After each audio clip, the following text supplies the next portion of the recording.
All right. Hello, welcome to day 3 of the Nasher Prize Graduate Symposium. I'm Trey Burns, your host and moderator this week. It's great to have you with us as we explore the depths of Otobong Nkanga's practice through these presentations with our distinguished speakers. So our first presentation today is titled Soil Sister on an Intimate Archive of the Landscape, brought to us by Alfonse Chiu from Yale University. Alfonse, welcome, and thank you for your participation. The floor is yours. Thank you so much, Trey, for the lovely introduction. Thank you so much to the Nasher Sculpture Center for having me. And thank you so much, of course, to the great Otobong Nkanga, without whom we would not be gathered here today, albeit virtually. But just you wait, we'll see each other physically, hopefully, soon.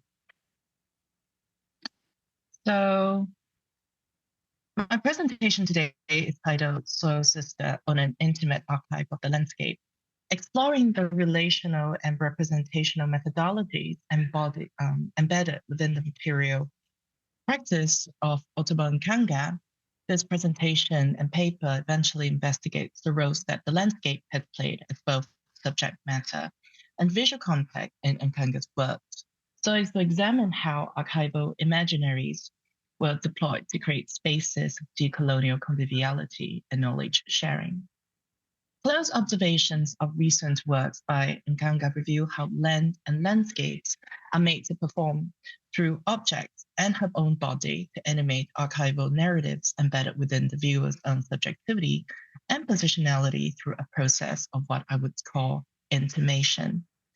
And thus, situated within the multiple valencies of how the archive and archival have been reconstituted across different media and degrees of abstraction, the entwined notions of distance and intimacy within Nkanga's practice further present a textured problematization of agency and participation between artistic production, spectatorship, and the spatial politics of display within cultural institution. Through weaving together this geopoetic analysis of her work and a broader consideration of their archival implications, my presentation ultimately aims to imagine Nkanga's practice as a tactic of bearing intimate witness to interspecies and intermatter movements and translation. The rest of my presentation would be structured along different keywords that I believe represent a certain kind of affinity. And I would begin here with sisterhood. In the Namibian mining town of Tumen was founded in the context of German colonial expansion in 1905 to facilitate the extraction and the logistical transportation of valuable mineral-based resources such as copper ores, which were found in high concentrations by German prospector much earlier on in the 19th century. Due to the kind of texture and color of the oxidized copper being this kind of luscious light blue-green, which affected the landscape surface, the hill upon which this ore deposit was found was dubbed Green Hill. However, before the kind of German extraction of this valuable mineral straight from the landscape through a process of blast mining with dynamite, which is just as violent as you can imagine, the local indigenous community of the Sun had already been carving out pieces of copper ore in much less intrusive ways and engaged in different forms of trade, barter, and commerce with the fellow indigenous Ovambo. So when Nkanga visited this mine, which was closed actually very, very late in late 20th century, 1996, she found that instead of a green hill, there was instead a pit. In addition to this kind of mining facilities and infrastructures which were abandoned, there was also a patch of smelting refuse that she discovered, which would constitute another work titled Remain of Green Hill.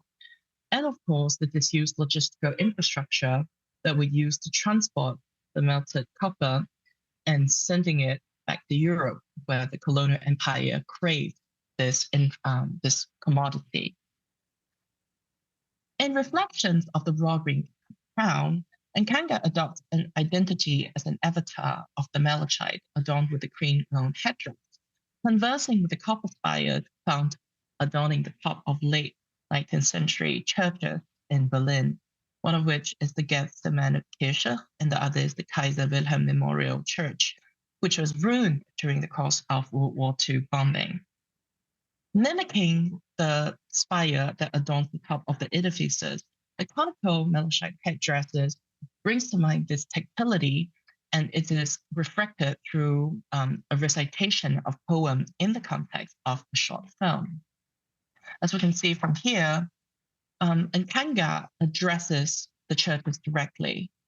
You stand out from all the other crowns so gray, who would have guessed the process you have been through. Uprooted, melted, polished, reshaped, and integrated to crown the finest in town.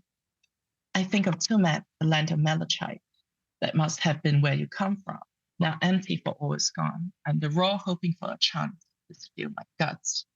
The intimate register through which Nkanga addresses the landscape, the elements of the landscape, and the works of architecture from which landscape was constituted, is the focus of my presentation. Where I want to talk about the notion of intimacy, archives, and landscape. As Lisa Lowe presents here, the concept of intimacy in this instance is deployed as a heuristic and a means to observe the historical division of world processes into those that develop modern liberal subjects and modern spheres of social life, and those processes that are forgotten, perhaps as felt or irrelevant because they do not produce value legible within modern classification. Central to my thesis, too, are these intertwined reckonings of the archive and the landscape. Here, I invoke Thomas Richards writing on the archive in the context of the colonial empire. In imperial mythology, the archive is less a specific institution than an entire epistemological complex, but representing a comprehensive knowledge within the domain of empire. And much later on in the essay Archiving Utopia, Richard would also go on to identify key case studies from within the context of the British colonial empire, taking into consideration the works of, for example, the British Museum, as being this hegemon that arbitrates local epistemes into this larger conceptualization of a colonial knowledge infrastructure. So how then might we unseat this notion of archive through the different positions of embodiment and embeddedness that we find within Nkanga's practice? That's something we'll go on to discuss. And also very crucially, it is key for us to understand the notion of the landscape from beyond the very specific materiality and physicality from which we observe and thus abstract. As Gary Fields writes in this essay, we need to conceive of a landscape as an ongoing spatial history in which dominant groups and subaltern confront one another in an effort to impose and defend competing visions of life on the land. How do we define life itself? Also present an interesting problem. And of course, we can't help but bear an enormous intellectual debt to the works of Foucault and other scholars, such as Robert Stack, who also discuss the regimes of territoriality and how space is utilized in the conception of power. Soil. Stuart Eldon writes, in the midst of the autochthony, the people are directly linked to the soil of which they were born. I am not here to discuss the explicitly racist and fascist ideologies of blood and soil, which were popular in an early era, particularly in the context of the mid-century European conceptions of soil, territory, and homeland. Instead of examining this nationalist body politic, which we have to acknowledge as the framing context within which soil has been conceived of in Western visual culture, we need to further understand the complexity of making soils and making kin with soils as a process which has been encoded by the logics of contemporary statecraft, as, for example, evident in the works of scholars Engel de Mauro and Van Sant. Other forms of agrarian sensibilities, which has been written about, including the aforementioned Lisa Lowe, and of course, the heteronormative discourses, which is underpinned by histories of colonial appropriation. The selective recognition of forms of cultivation practices, and as well as mining industries and practices, has been and continue to be a central element of colonial projection and analysis, as well as manipulation of soils. Here we look at Solid Maneuver, a work from 2015, which has been staged multiple times. So a manifestation of the encounters with the Green Hill that has been mentioned previously. Solid Maneuver is an installation that you see here, which kind of encompasses this also almost topographical layering of different strata that encompass different layers of soils substrates, which we can see here. Commonly activated in the context of performances, Nkanga's performance often entail this kind of choreographies that simulate the kind of social technical imposition of tools of heavy machinery in mechanical and repetitive motions that engages us with the direct gestures embodied and embedded within the process of extractions. So contained within each of these table panels that we see here, we encountered dust powders, soil of various sorts, including matter such as vermiculite, salt, makeup, heavy minerals, sands, different forms, in fact, of metals such as steel and copper. This poignant reminder of the ecological implications of capitalist accumulation, which Nkanga disperses in this visceral distributions straight out of the installation, provokes us to think about the kind of tactility in which hands are often implicated with the ideas of soil, not just in the kind of manual manipulation in the work of tilling, but also in the direct hubris of our presumption or the Western colonial presumption to be able to reshape land on soil as see fit for the colonial commodity complex. And thus moving a layer beyond the notion of land. Landization, as you can see here, is a project first initiated at the 31st Bienal de Sao Paulo, Brazil in 2014, comprising 5 tables that are animated by 5 different groups and communities or individual people that have a deep connection to land. This traveling installation kind of embodies Nkanga's formulation definition of land that travels beyond just soils, territory, or the specific physical substrate of the earth, but also acknowledges the deep connectivity and conflict that we have in relation to the spaces that we inhabit, and of course the different relationalities of developing solutions through simple gestures of innovation, repair, communication, and conversation, which is kind of reworked here through the title of Landizations. So kind of reshaping and reorienting the directionality of many of the previous work, which focused on the institutionality, the power of institutionality of what occurs within the interior of institution through the activations of various collections. She shifts now the focus to the exterior, where the idea of interconnectivity and the visceral gestures of communication comes to the fore as that which shape our imaginary of lands itself.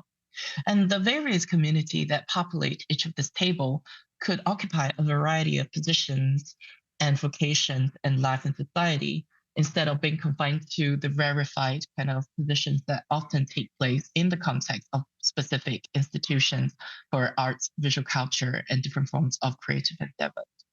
So these people might include geologists, spatial rights, indigenous rights, different forms of activists, miners, or agrarian practitioners such as farmers, or those who are simply implicated in the transformation of land into different forms of spatial product, commodity, or those who cultivate these relationships.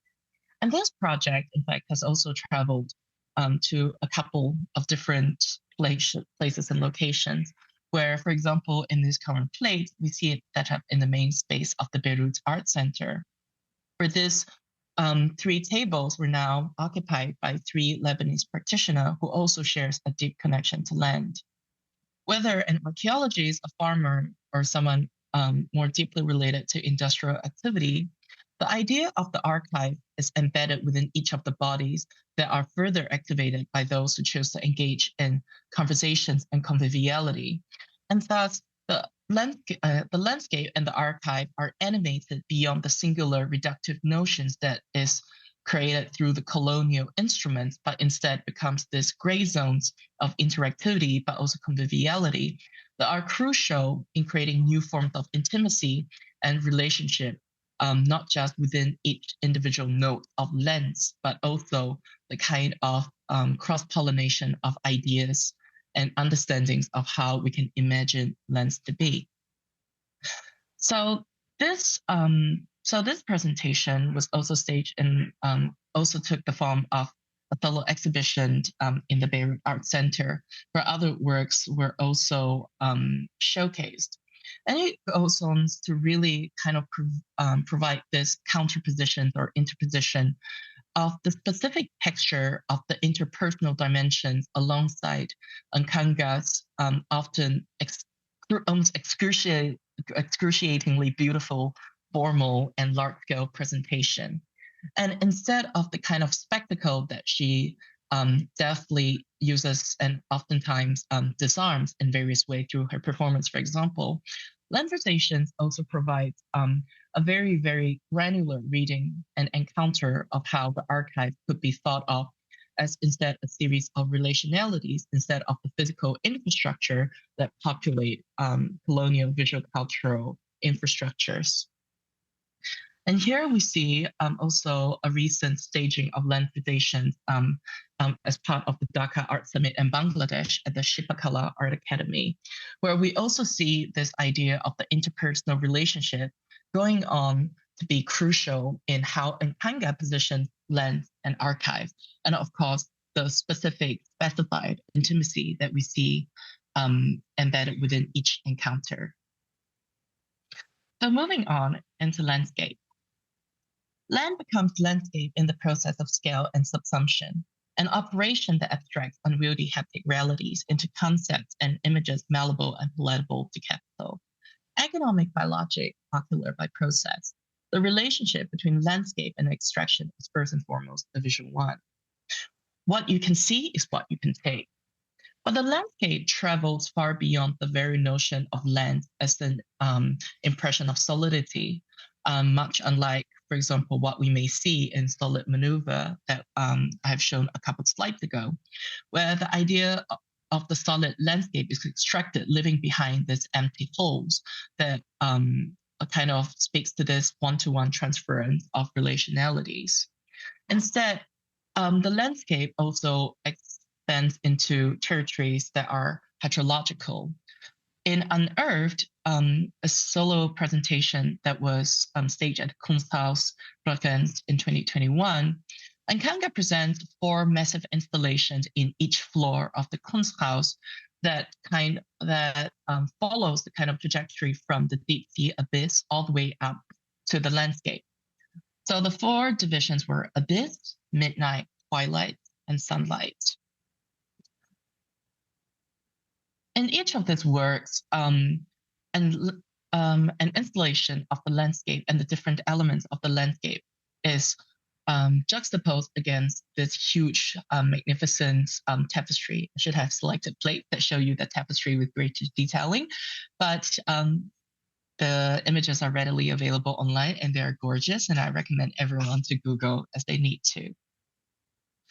So on 2 floors in the middle of the Kunsthaus, ropes perforate a tapering trunk with glass spheres that were tied to cords, and in the presence of tapestries seen here, midnight.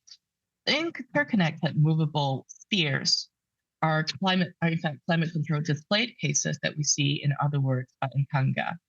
And they are colored terrariums for various life forms that Nkanga has subsequently filled with various soil and plant samples.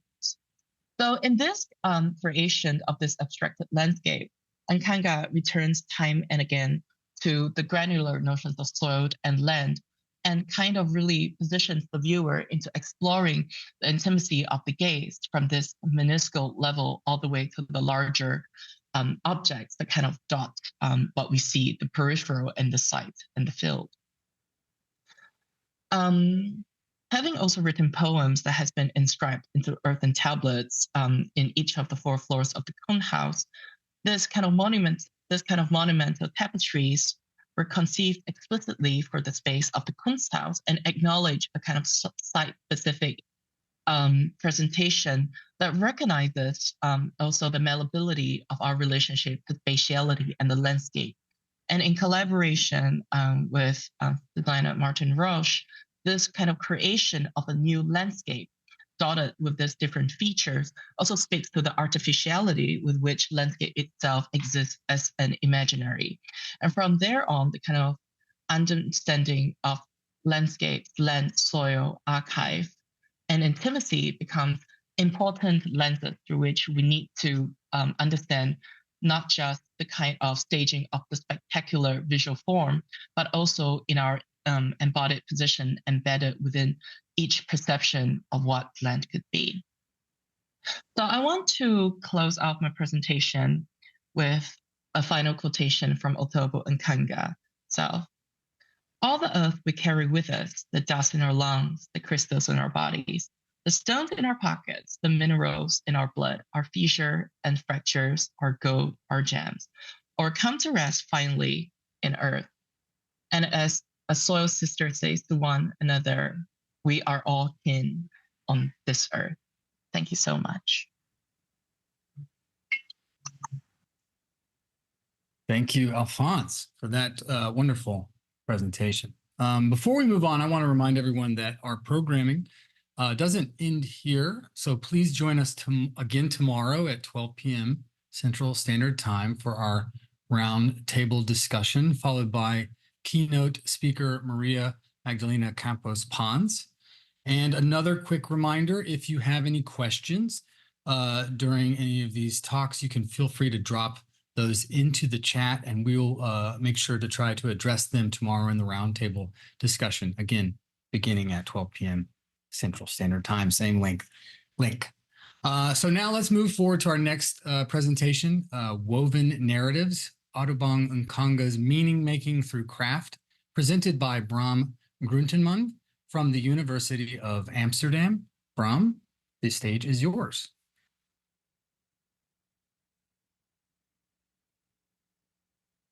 Hi, thank you so much, Trey. Thank you to all the other speakers. Thank you to the organization, especially Lee and Lindsay. I'd like to start my presentation by pointing to the very serendipitous fact that Otobong herself is now also presenting on these works that were already briefly touched on by Alfonse. In Switzerland at Fondation Bayerler, she's now giving a talk on Unearthed, which I will be speaking about. A single tree looms over the cracked soil of a drying up pond, the weakened soil of its roots, the color of burnt clay, its trunk disappearing into the smooth concrete heavens above it. Behind it, no stretched-out horizon, but only a deep ultramarine, punctured by the iridescent shades of the coral reefs and strewn with strange cylindrical metallical forms. The backdrop to the tree's theater of depletion is the first in a series of 4 tapestries, spanning as many floors of Kunsthaus Bregenz, each measuring over 20 square meters, or 225 square feet. These colossal weavings set the scene in the upwards journey taken by the viewer. Disappearing into the upper border of the tapestry, Unearthed Abyss, is a coral pin from which one of the tiny objects is suspended above the woven seabed. The thread is encountered on each of the floors above, reappearing in the murky surface of midnight, the unkempt shores of twilight, before revealing its point of anchorage among the umber branches in unearthed sunlight. By the time you encounter twilight, the strange cylindrical objects found back in the abyss turn out to be the abstracted arms of victims of the transatlantic triangular trade. Alongside the invasive fishing nets and displaced minerals, they tell the story of human depletion of the seas, the earth, the skies, and each other. Interlaced throughout this path towards desolation, as she called it, is the hopeful promise of life. A great tree rises from the scorched earth of sunlight, and sewn into the tapestries we find living plants. Unearthed reflects the totality of its creator, Otobong Nkanga. One of the foremost contemporary African artists, Nkanga's extensive practice combines a wide range of disciplines and elements in these constellations that explore the complexities of place, memory, systems of power and extraction, and the exhaustive qualities of human-nature relations. where unearthed host these stories of scarcity, regeneration, and resilience on its surface, woven throughout its production, we encounter histories of colonialism, commodification, and cultural appropriation that are only revealed when delving into the literal fabric of these works. Although premiered in Austria at Kunsthaus Bregenz, the tapestries of Unearthed were produced some 560 kilometers or 350 miles northeast in the Dutch town of Tilburg. The series was the inaugural project for the Textile Lab's new weaving machine, installed earlier in 2021. The Textile Lab is the production-based part of the Textile Museum, one of Europe's foremost museums specializing in the history, art, and production of textiles. Now housed in an old weaver's plant built in the 1860s, the museum opened in a nearby villa, secured by the municipality of Tilburg to hold the Driesen collection of sample books of batik. Here you see on the left, you see one of these manuscripts holding samples. On the right, you see the batik they produced. Batik, derived from the Javanese word for drawing or writing, batikan, is an ancient Javanese technique of wax-resistant fabric dyeing that can be traced back centuries. It might seem like I'm glossing over here, but it's very difficult to put 5,000 years of history into a single presentation. So I'll keep to the techniques used right now. It's a very labor-intensive process, which involves drawing or stamping wax on whole cloth, either with specially spouted tools, contings or chunting, which you see on the left, or copper stamps, caps, or chaps. Before soaking the cloth in dye, drying it, the wax is removed with boiling water, preparing the cloth for the next color, and so on. Now declared intangible cultural heritage by UNESCO, batik holds a special place in Indonesia, where it's both worn in daily life as well as incorporated in important rituals, as you see here. It has, however, also gained significant footing in West African culture and has become a vital point of the Dutch textile industry. To understand the convoluted histories behind batik's global dispersion, we'll take a look at one of its most prominent protagonists, Vlisco. Vlisco, B.F. van Vlissingen & Co., was established by its eponymous founder in 1846, exactly a quarter of 250 years since the Dutch expedition had arrived in Indonesia for the first time. Also nearly 50 years since the dissolution of the East India Company, the VOC, and subsequent transfer of power to the Dutch state. By this time, the Ventnor van Vlissingen family, who founded the company, had already established trade relations.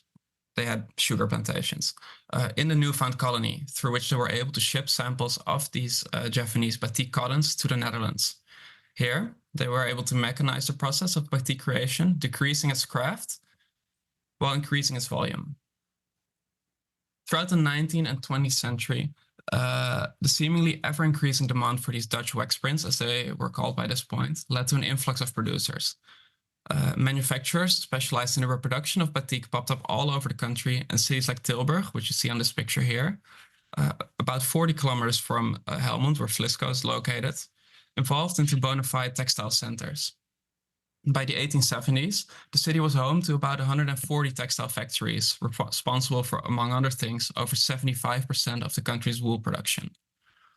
That at the base of these developments was not only local ingenuity, but also distant exploitation was clear even back then. In 1895, Dutch artist and critic Jan Vet published a commentary on the state of appreciation for art from the West Indies. He laments the lack of acknowledgement for the art of, which he called, the land where the Dutch wealth found its gold mines. Art that, according to him, was reduced to a mechanical surrogate designed to competition locals out of their market.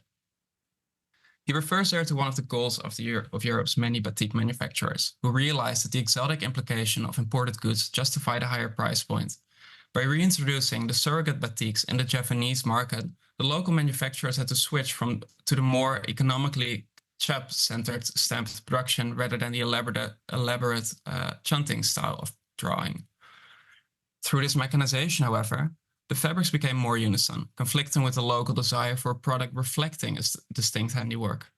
This reduction in quality, combined with an increasingly saturated market, led to a decrease in Indonesian sales in the 1860s, prompting the European textile merchants to look for new clientele. Following their British counterparts, who had been exporting colorful Indian cotton to the Gold Coast, present-day Ghana, for centuries, European manufacturers turned to the African continent.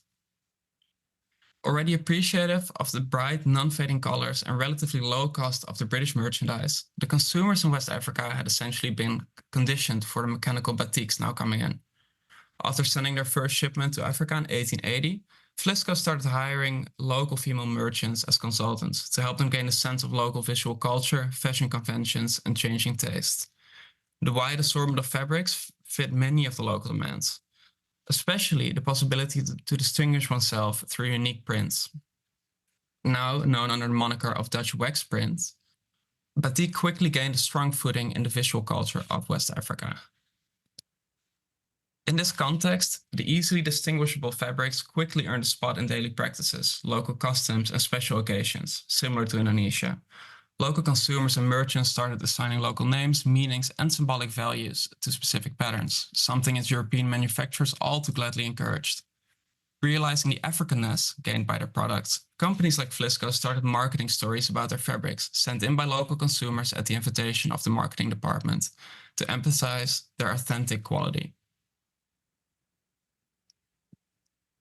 The 1960s saw a considerable rise in demand for the Dutch wax prints.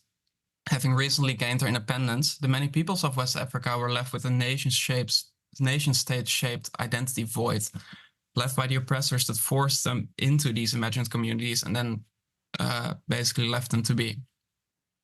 Looking for shared signifiers, the Africanness of wax prints might have prompted the fashion-based meta-imaging centered around these textiles. The inclusion of the fabric in local customs led to performed authenticity, where the batik, now known as the Dutch wax print, was reappropriated as an African signifier.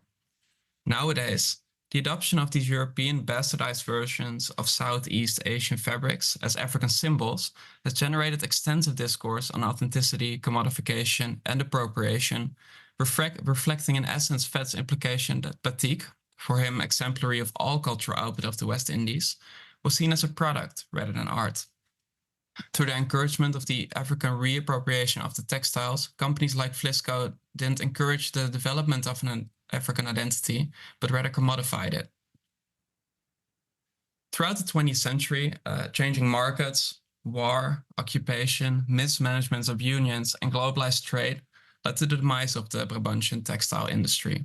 On the former grounds of one of Tilburg's oldest and largest textile manufacturers, Wollenstoffabriek C. Mommers & Co., the Textile Museum now acts as a custodian of the region's rich textile history while continuing the city's legacy as innovator, albeit now mainly artistically. In their textile lab, artists and designers are invited to experiment and produce in a wide range of techniques. By the time Otobong Nkanga was asked to take on the inaugural project of the new weaving machine, she had already been working with the lab for over a decade. Her tapestries, created under the auspice of master weaver Steph Miro, take center stage in installations, serve as the backdrop for performances, or stand as works on their own, often featuring semi-abstracted figures, land and seascapes, and natural resources. The tapestries illuminate her narratives underpinning her oeuvre. She tells tales of resources taken from the earth and used to further mankind's progress without consideration for any reverberations. These tales are not, as we're used to in Western Europe, written from some heroic perspective of discoverers and delvers, but rather from the viewpoint of those impacted by its extraction, the indigenous peoples and the earth itself. Nkanga's 2014 installation, In Pursuit of Bling, produced for the Berlin Biennale, now purchased by the Stedelijk Museum in Amsterdam, focuses on two natural resources, copper ore and mica. Surrounding two suspended tapestries, small tables spread around the room.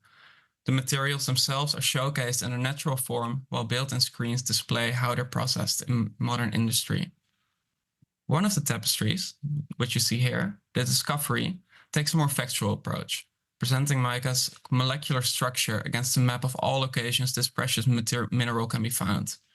It reflects a situating approach we saw in An Earth Abyss, the first of the four tapestries, which shows the ocean's hedopelagic zone, where mining companies dredge for ore.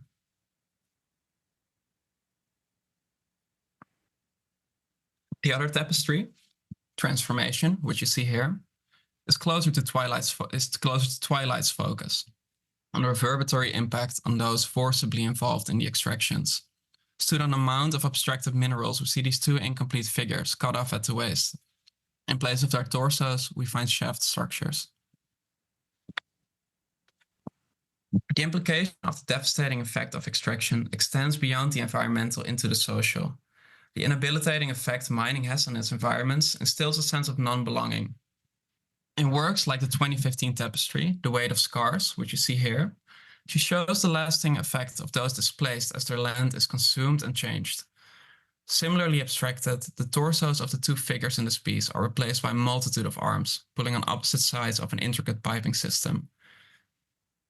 The various geographical locations pictured in the work reflect the disparaging effect on of these industries on both those driven from the land of the mines, as well as the miners brought on site. These themes of displacement and diaspora are not just theoretical for Nkanga. Born in Kano, Nigeria, Nkanga spent the early years of her childhood in Lagos. In 1985, a few years after her father died, she moved to Paris with her mother before moving back to Lagos in 1990. When her mother also died 2 years later, she moved to Paris, then Amsterdam, Berlin, and then Antwerp, where she lives and works to this day. Having lost many of her childhood mementos in a 1977 house fire, Nkanga developed an early awareness of the diasporic precarity of memory and knowledge. In her works, these otherwise lost elements are retained in two ways: embedded in materials or through habitual acts. Closing in on Unearthed, we see the natural materials embedded in its surface: rocks, minerals, and plants living in woven pockets. The theoretical implications of these elements are clear. They embody a physical place of origin. This idea that memory is not only an autobiographical state, but also an important notion in relation to objects that leave traces, ties into the trajectories visible throughout Unearthed. That these places of origin can be reduced to merely their material properties, however, is shown through Nkanga's phenomenological approach.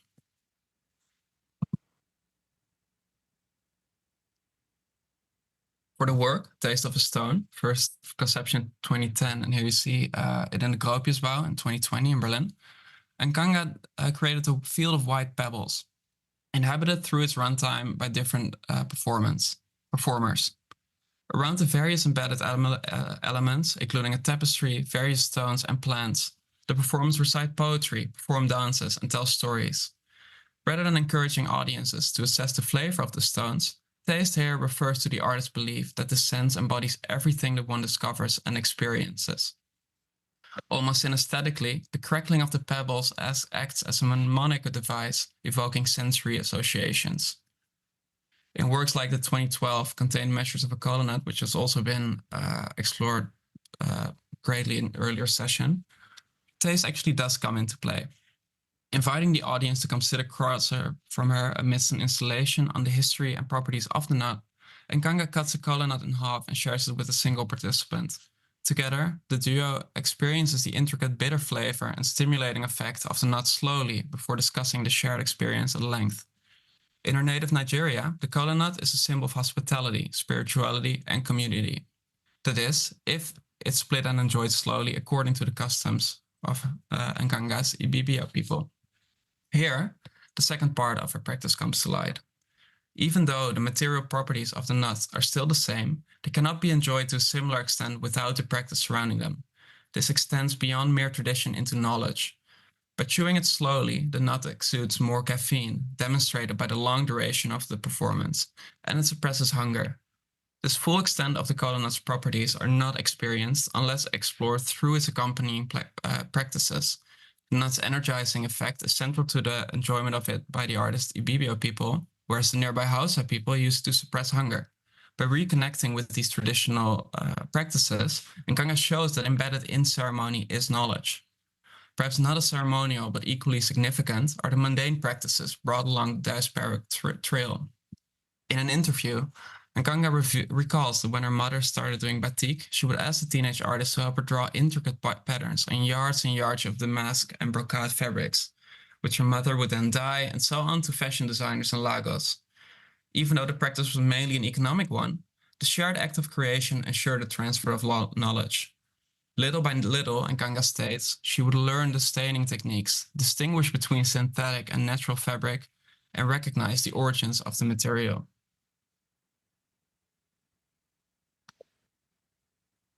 Assessing the museums of Western Europe, Nkanga was intrigued by its tapestries. Beyond their historical narratives and intricate motifs, the tapestry's physical properties betrayed rich histories. Long-lost techniques speak to an appreciation of craft, while opulent fabrics divulge the origins of the families that commissioned them. Rather than just projections of history or embellishments of interior, Nkanga recognized in them an extension of life, a recognition that prompted their own practice of tapestry production. Interestingly, although admired for their beauty in museums or as historical documents in academics, the actual craft behind these tapestries in Western European museums was seemingly not valued as much. Despite, or because of, the commodification of textiles, many techniques used in the production of these historic tapestries cannot be replicated anymore. The change of cultural knowledge, so valued by Nkanga, are seemingly broken here. Here we also see an interesting contradiction in European measures of value. Although connoisseurship is highly esteemed, the sensory properties that form this virtue are low in the European epistemological hierarchy, which favors empirical evidence over the subjective. As the sensory knowledge in craft does not fit the rigid frameworks of knowledge, its appreciation seems limited to the artistic realm. It is this exact epistemological thinking that was abused to dismiss the subjective experiences of non-Western peoples. The devaluation of craft reflects the devaluation of pain. As situated knowledges, both did not fit the molds of these Enlightenment-era frameworks, making it easy for those affected by Western extraction practices to be dismissed. Nkanga combats this dismissal through a phenomenological approach to storytelling. Although her techniques are different, the tapestries and bregens, which you see here, are not woven by hand, but rather mechanically woven after digitally edited sketches are fed into state-of-the-art weaving machinery. The resulting works evoke as much sensory knowledge as transferred through the craft itself. The figures in the weight of scars are connected to each other through a whole system of pipes. The tables of In Pursuit of Bling interlock around these two figures whose shaft torsos are linked via a walkway, and the four parts of Unearthed are all connected through a single red pin running from the depths of Abyss through the Tree of Sunlight. Diving into the literal fabric of Nkanga's works to reveal what's behind their motifs, it might be forgotten that their essence was visible all along. Everything is connected, and everything is evidence. As noted by Angela Dimitrikaki, Nkanga's work incorporates the form of production and reproduction, as well as the form of the object itself, resulting in an oeuvre that can be considered as both object and process-based art. Through a deep understanding of the factual and sensory properties of materials, as well as a research-based understanding of their situated context, Nkanga developed a practice through which he reveals the narratives of scarcity, regeneration, and resilience, not only through visual motifs, but through the corporeal experience of the works. Combating the epistemologically justified dismissal of native testimonies, Nkanga furthers unearthed wrenching accounts of extraction and displacement through a phenomenological approach to weaving. The near sculptural weavings glisten, absorb, bulge, and disappear, seemingly all at the same time, while the woven in minerals and live plants bring the constructed narratives of destruction into the real space of the gallery. Nkanga's awareness of the precarious nature of memory, informed by not only her diasporic experiences, but also by the death of her parents and the loss of her material mementos, resulted in a practice that resists amnesia through a dynamic investigation of the vestiges of the past. There's as much knowledge and experience conveyed in the production as in the materials themselves. Change of knowledge transferred by craft. By opting to produce her tapestries in Tilburg, Nkanga tapped into the histories embedded in its chain of knowledge. Histories of not only local knowledge and craft, but of intercontinental trade, colonialism, appropriation, and commodification. Histories that are not only unfolded across the tapestry's captivating tableaus, but that are woven right throughout. Thank you. Thank you, Bram. Thank you, Bram, for that generous glimpse into your fascinating research. And thank you again to Alfonse. Today was truly a gift. So as we close today's session, I'd like to thank you all for tuning in, and please remember to log in tomorrow at 12 p.m. CST right here at the same link Tomorrow promises to be another engaging day featuring a roundtable discussion with all of these thinkers together along with myself. And then again, we're going to follow that up with a keynote presentation by Maria Magdalena Campos Pons. So it's not something that you want to miss. So I thank you for tuning in, and I'll see you tomorrow.